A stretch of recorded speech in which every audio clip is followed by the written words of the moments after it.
사랑하는 믿음의 형제 자매 여러분, 한 주간도 잘 지내고 있습니까? 날씨가 많이 좀 쌀쌀해졌다고 들었습니다. 이 미국도 그동안 날씨가 많이 좀 따뜻한 편이었는데 이제 추워져서 겨울을 좀 느끼게 되는 그러한 시간이 되었습니다. 오늘 이 예배소 교회 보내는 기별 계시록 2장에 있는 말씀을 함께 나누겠는데요. 먼저 그 말씀을 드리기 전에 이제 이 미켈란젤로의 유명한 조각 다이상에 있는 관련된 이야기를 먼저 드리면서 얘기를 나누기 원합니다. 어느 날 미켈란젤로는 한쪽이 떨어져 나가고 거미간 그 대리석 덩이를 발견하게 됩니다. 그래서 대리석 상인이 쓸모없다고 버리다시피 한 그 물건이었는데 이 미켈란젤로는 그 대리석을 헐값에 사가지고 그 깨어지고 거미간 것을 잘 이용해서 최고의 명작인 다이상을 조각했다는 얘기가 있습니다. 우리 인생에도 때로는 거친 풍파가 있고 시련이 있고 깨어져 버리고 거미간 그러한 절망적인 그러한 순간 때가 우리 인생 살아가다 보면 그런 일들이 있습니다. 그러나 우리를 하나님의 손에 맡기면 우리는 그 모든 험에도 불구하고 불후의 명작이 될 수 있는 것을 알게 됩니다. 그것이 신앙의 위대함이고 신앙의 아름다움이라고 우리가 할 수가 있습니다. 오늘 우리가 살펴볼 이 7 교회들은 때로는 고난이 많고 핍박이 많았습니다. 그러나 우리가 지난번에 말씀드린 것처럼 7 교회를 7 촛대 사이를 거니시면서 7 교회를 돌보시는 그 7 촛대 7 교회 하나하나를 돌보시고 세심하게 사랑하시는 그 그리스도 예수 그리스도가 계시는 이상에 우리가 무슨 역사가 진행되어도 결국 우리는 두렵지 않게 그 믿음을 잘 유지하고 살아갈 수 있다는 것을 우리가 알게 됩니다. 오늘 계시록 1장 11절에 보면 그런 말씀이 나오죠.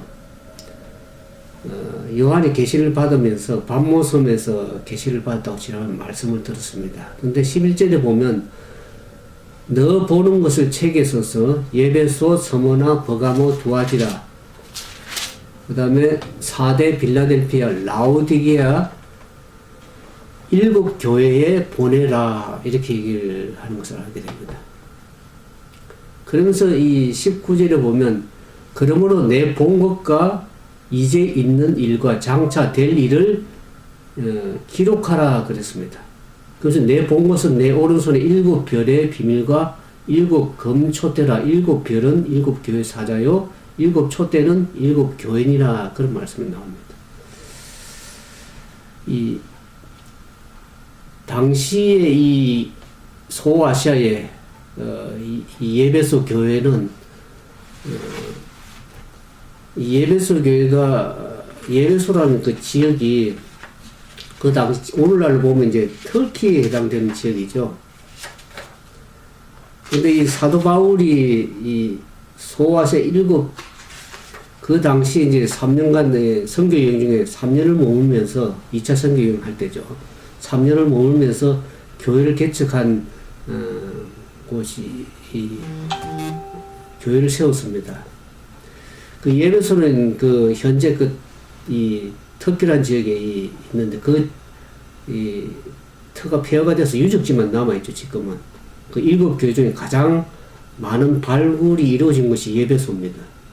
그게 이제 잘 보존된 원형적 극장이 있고 두안노 서원 자리로 알려진 셀루스 도서관이 있고 화려한 기념 건물 광장 또 대규모의 목욕탕과 수세식 화장실이 있었다는 걸 보면서 고대의 그 예배소가 얼마나 번영한 도시였는지를 우리가 말해주고 있습니다. 유적 발굴을 통해서.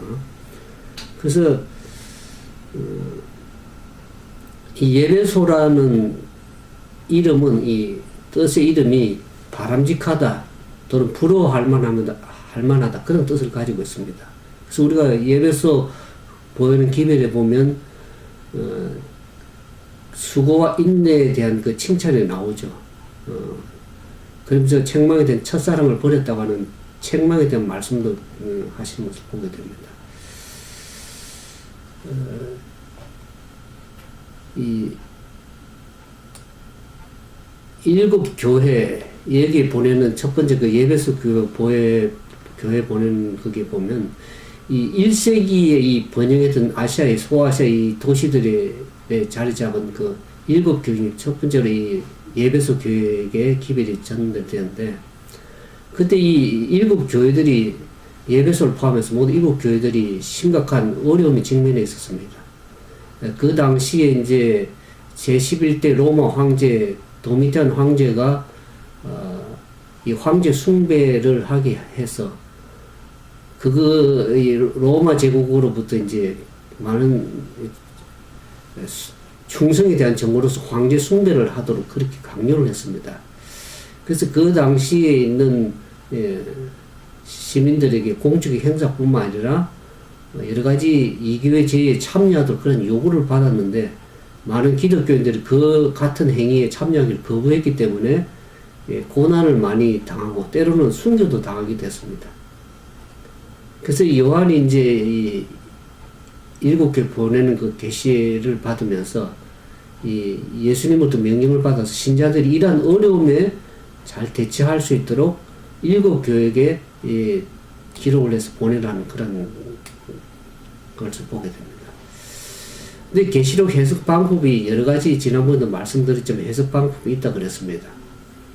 과거주의적인 주의자들의 해석 방법이 이 과거적 해석 방법이 있고 또 미래주의자들은 미래적 해석 방법을 하고 있고 또 여러 가지 영적 해석 어떤 사람은 문자적으로 해석하는 게 있고 또 상징적인 해석하는 여러 가지 이제 해석 방법이 있는데 여기 보면 영적 해석 방법이라고 그러면은 이 계시록은 사실 모든 것이 거의 상징적이고 표상적이고 상징적으로 해석되는데 영적 해석 방법을 굳이 쓰려고 그러면 이렇게 상징을 다양하게 사용할 필요가 없었을 것입니다. 사실 편지서에도 보면 상징적 글이 없어도 영적으로 얼마나 많은 교훈과 은혜를 주는 말씀입니까? 그래서 이 과거주의자들은 이미 기록된 것을 과거적으로 해석을 해버리면 그것은 이미 우리 시대나 미래 앞으로 일어날 일에 대해서 관심을 가질 필요가 없는 것이죠. 그 미래에 있는 일이라고 하면 미래에 닥치기 전에는 그 기록이 별 효력이 없을 거 아닙니까? 그러나 이 역사적 사건의 예언은 그 기록된 시대로부터 마지막 시대에 예수님 재림이 종말 때까지 진행되는 역사적인 사건으로 계시된 말씀이라는 것을 이해해야만이 이 계시록을 바르게 이해할 수 있는 것이라는 것을 알게 됩니다. 여러분들이 그 다니엘서 예언을 보더라도 다니엘이 계시를 볼 그 당시 기준으로 보면 거의 다 역사적인 미래 사건들입니다. 그렇지만 다니엘이 살아있는 그 당시로부터 미래로 진행되어 있는 사건들입니다. 계시록도 마찬가지입니다. 요한이 계시를 보던 그 당시로부터 역사적으로 미래를 향해서 진행되는 역사적 사건을 상징과 표상으로 계시해서 준 것이죠. 그래서 요한이 당시에 있는 일부터 앞으로 계속적으로 진행되는 역사적 사건을 해석하는 것이 당연한 것이고 이 다니엘서는 다니엘이 그 국가들의 역사를 중심으로 해서 계시를 기록한 것이지만은 계시록은 교회의 역사를 중심으로 계시를 기록한 것을 알게 됩니다. 여러분들이 이 계시록을 공부할 때 올바르게 이해하기 위해서는 이러한 역사적인 기록 방법을 이해해야 되고 또 성령의 도우심을 받아서 계시록을 올바르게 깨닫는 그러한 지혜가 좀 필요하리라고 생각이 들어집니다. 그 예배소에 보내는 기별에 대해서 좀 살펴보면 아까 얘기했지만 이 예배소는 상당히 발달된 그런 도시라고 얘기했습니다. 그래서 그 소아시아 지역에 가장 영향력이 있는 교회라는 것을 알게 됩니다. 왜냐하면 예배소 예배소 교회는 사도 바울이 그 3년 동안 눈물로서 참 목회한 교회라는 것을 알게 됩니다. 사도행전에 나옵니다. 그게 무슨 그 에베소 교회가 얼마나 하나님을 순수하게 사랑하고 헌신한 교회인지를 알게 없습니다. 그래서 그 에베소 교회를 통해서 아시아에 있는 7교회를 세우고 에베소 교회가 어머니 교회로서 자리 잡은 것을 알게 됩니다. 근데 세월이 이제 이렇게 흐르면서 이 세속적 이 상업 도시에 세워진 이 교회가 처음 사랑과 열성을 잊어버리게 되는 것을 알게 됩니다. 저 읽어볼까요? 계시록 2장 1절부터 있는데, 이 7교회를 좀 살펴보면 그 7교회의 영적 상태에 따라서 예수님의 모습이 좀 다르게 표현이 되는 것을 알게 됩니다. 그래서 7교회를 쭉 이제 앞으로 살펴볼 건데, 그 7교회에 여러 가지 칭찬도 있고 또 책망도 있습니다. 그래서 하나님께서 어떻게 그것을 돌이켜야 될 것인지, 그에 대한 권면의 말씀도 이제 이렇게 쭉 나오는 걸 보게 됩니다. 에베소 교회 2장 1절에 보면 예수님이 이렇게 얘기합니다. 에베소 교회 사자에게 편지하기를 오른손에 7별을 붙잡고 7 금초대에 다니시는 이가 가라사대. 예수님의 표현이 이렇게 나옵니다. 7별을 오른손에 붙잡고 7 금초대 사이를 다니시는 그 예수 그리스도의 모습을 얘기를 합니다. 그 예수님이 그들에게 하시는 그 말씀을 이제 요한이 기록한 것을 알게 되죠. 그러니까 아까 얘기 드렸지만 이 에베소교회가 많은 핍박과 고난은 있었지만 그 가운데 7 금초대라는 것은 교회를 금으로 표시한 것은 하나님 예수님께서 교회를 굉장히 기히 보신다는 것입니다. 그게 두루 다니시면서 교회를 붙들고 계시고 교회를 살피고 보호하신다는 그 상황을 알게 되면 우리가 그 믿음 가운데 온전히 거할 수가 있습니다. 그 당시 7교회 가운데 에베소 교회 포함해서 많은 교회들이 핍박 가운데 있었지만 그 가운데에서 이 기별을 왜 보내냐면 그 가운데 있는 하나님의 백성들을 그들을 소망과 격려하기 위해서 이 보내신 기별이라는 것을 알게 됩니다. 그래서 2장 2절에 보면 내가 내 행위와 수고와 내 인내를 알고 또 악한 자들을 용납하지 아니한 것과 자칭 사도라 하되 아닌 자들 시험하여 그 거짓된 것을 내가 드러낸 것과 또 내가 참고 내 이름을 위하여 견디고 게으르지 아니하는 것을 아노라 그랬습니다. 주님께서는 우리의 행위를 익히 알고 계십니다. 에베소 교회가 참 하나님을 사랑하고 참 인내하고 열정적인 믿음을 가지고 헌신한 교회였습니다.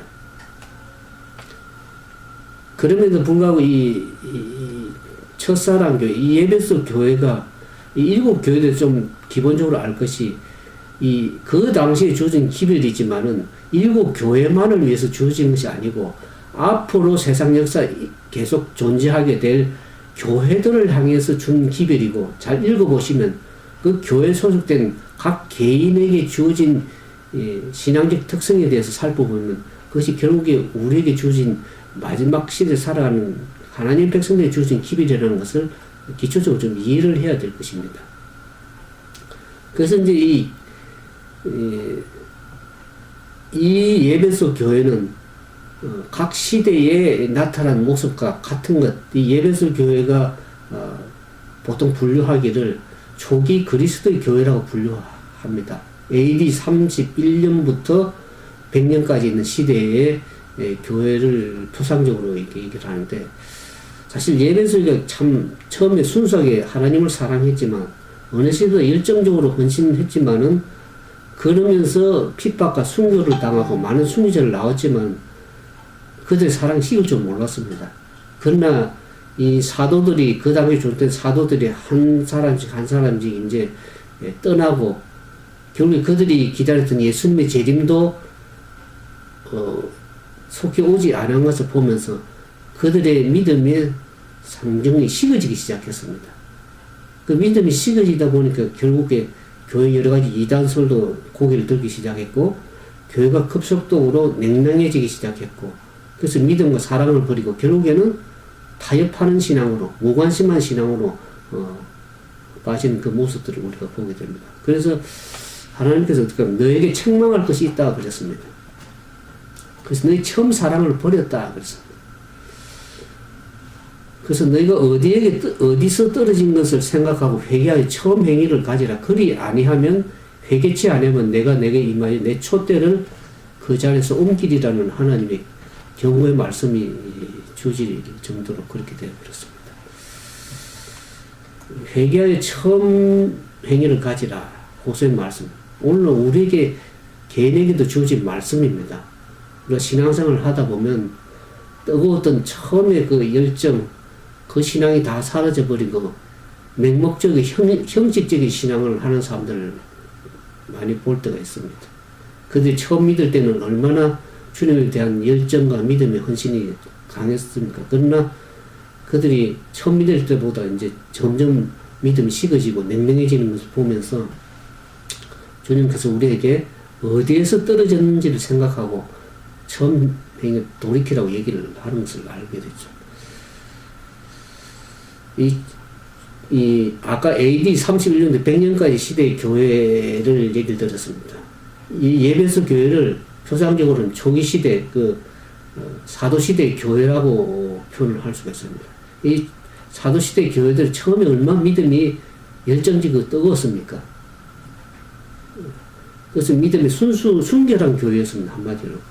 그래서 그들이 그리스도를 향한 사랑에는 생기가 있었고, 열정적인 그 애정의 표시가 있었지만은, 이제 그들이 세상의 모습을 점점 살면서 어떡합니까? 세월이 흐르면서 초기의 열정과 헌신이 점점 사라지고, 교회 안에 이단이 생겨나기 시작하고, 불신이 들어오기 시작하면서, 처음에 열정과 사랑이 점점 식어지기 시작했습니다. 물론 우리의 신앙은 좀 어떤가를 다시 한번 돌아보기를 바라는 것입니다. 그래서 여기 보니까 6절에 오직 내게 이것이 있으니 내가 니골라 당의 행위를 미워하는도다. 나도 이것을 미워하노라 그랬습니다. 귀 있는 자는 성령이 교회들에게 하시는 말씀을 들으시다. 이기는 그에게는 내가 하나님의 낙원에 있는 생명나무의 과실을 주어 먹게 하리라. 니골라 당의 행위를 미워한다 그랬습니다.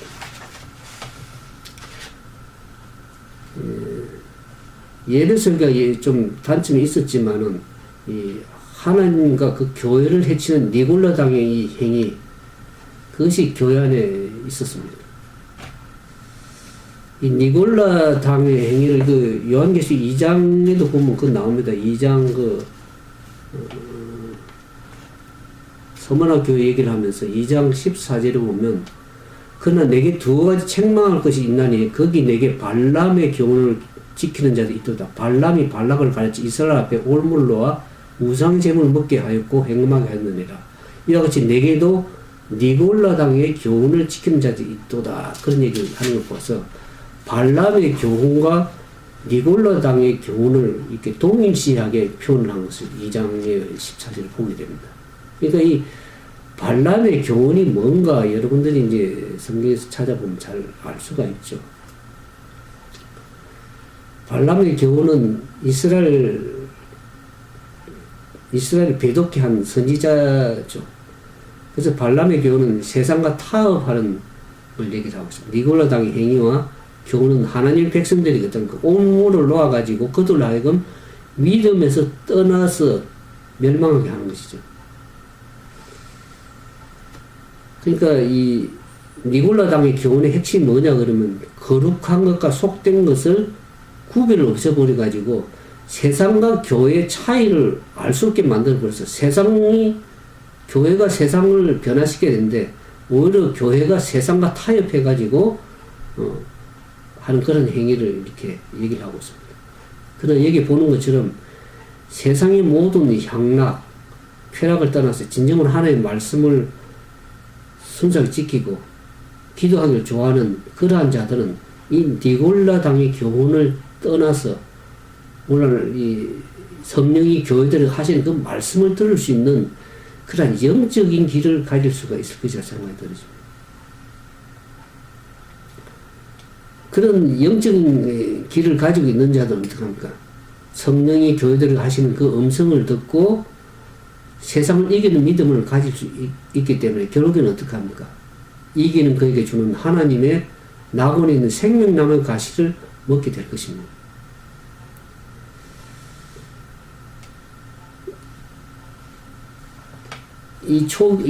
아까 얘기했지만 이 에베소 교회가 이 초기 시대, 사도 시대 교회와의 같은 모습을 이렇게 보게 됩니다.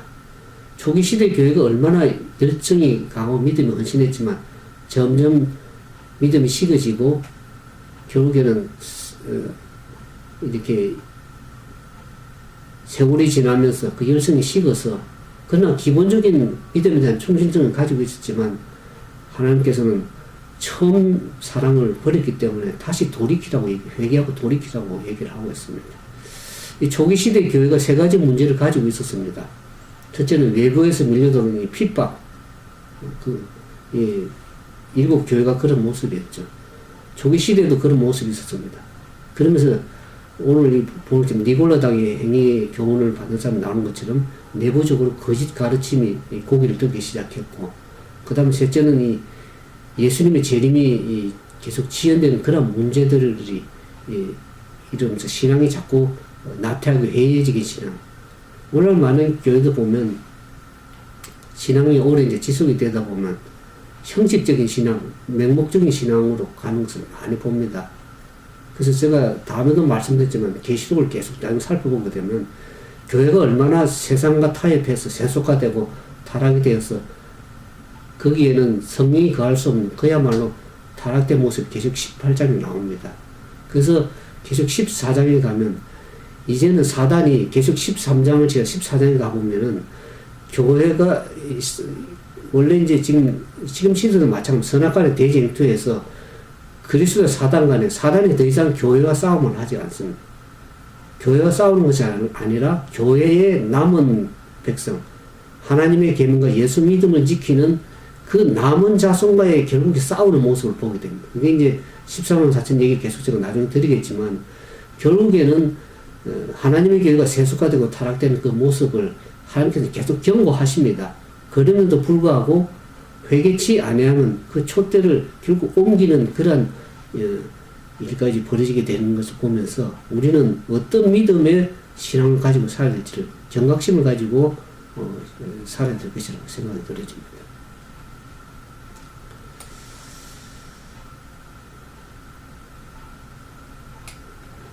그래서 이 초대 예배소 교회는 예언적인 상황을 살펴보면 그 처한 상황이 그 당시 일곱 교회만을 위해서 주어진 것이 아니고 그 역사적인 그 연대로 보면은 기원후 31년부터 100년 사이에 있는 이 초기 교회에 적용해서 그 상황하고 동일하다는 것을 알게 되고 그 일반적인 상황이나 영적 상태가 일치하는 것을 보게 됩니다.